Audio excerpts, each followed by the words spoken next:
Diana Simon, and I'm one of the officers here with the City of Miami Springs Police Department. And today, we're gonna get real with Chief Guzman. So come on, follow me. We'll go to his office and we'll ask him some questions that you guys have submitted and see what he has to say. Come on, let's go. Hi, so we're here in Chief Guzman's office and we're ready to get real with the Chief. Hi, Chief Guzman. So today... Good morning, how are you? Good. So today we have some questions from our residents that they submitted to our social media sites. So I'm going to start with the first one.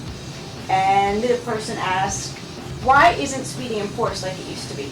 Well, you know, it's interesting. I get that question in one way or another many times. What's clear is that traffic has increased, not only throughout Miami Springs, but throughout Miami-Dade County. However, one of the things that we're very good at is keeping numbers. When I say we, I'm talking about law enforcement in general. We have every year increased the amount of summonses and traffic enforcement programs that we do. For example, from 2018 to 2019, we have shown a 4% increase in calls for service, 3% increase in the number of summonses that we've issued, and a 24% increase in arrests.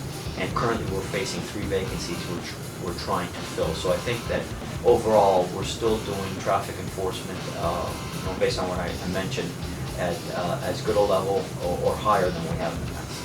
Very interesting. Okay, another resident submitted, why can't you have an officer on the circle every day assisting with traffic congestion? Because one of the priorities that we have is calls for service. There's one shift in particular, the afternoon shift, where we get most of the traffic issues around the circle. Gets backed up all the way up here to Westwood Drive.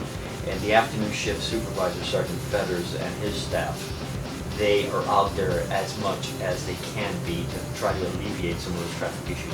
But we have to remember that our priority is calls for service. So if we have a car accident or a burglary or something of that nature, we're going to respond to that first. So unfortunately, I cannot have an officer dedicated to one post strictly there without being able to respond to the calls that our citizens make to us.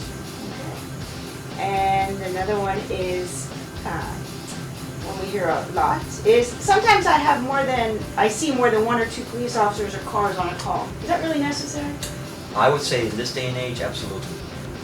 There are calls that are mandatory, more than 1 officer, for example, a burglar alarm. Although statistically, the majority of burglar alarms, not just here but nationwide, are false alarms. You never know what you're going to get. Also, traffic stops. It really frustrates me when I hear routine traffic stop. There is no such thing as a routine traffic stop, because when it becomes routine, you become complacent. That's when your officer safety skills are put at risk. So you never know what you're going to get when you stop a car. And we also have in our mentality, law enforcement, an officer is on a call, let me swing by and make sure he's okay, or let me make sure that I might not be able to assist in one way or another. So we encourage that, yes. And the final question for today's Getting Real with the Chief is, I recently obtained a concealed weapons permit. I want to keep my gun in my car so I can have it when I go on errands. They want to know what your thoughts are about leaving. I'm so glad I got that question. And I am part of the Firearms Committee for the International Association of Chiefs of Police. A vehicle is not a safe storage area for a firearm. Last year alone, over 600,000 firearms were stolen from cars nationwide. And unfortunately, the carelessness of some of what we call, or they consider themselves, responsible gun owners, they leave firearms in unlocked cars. Nationwide, it has spiked.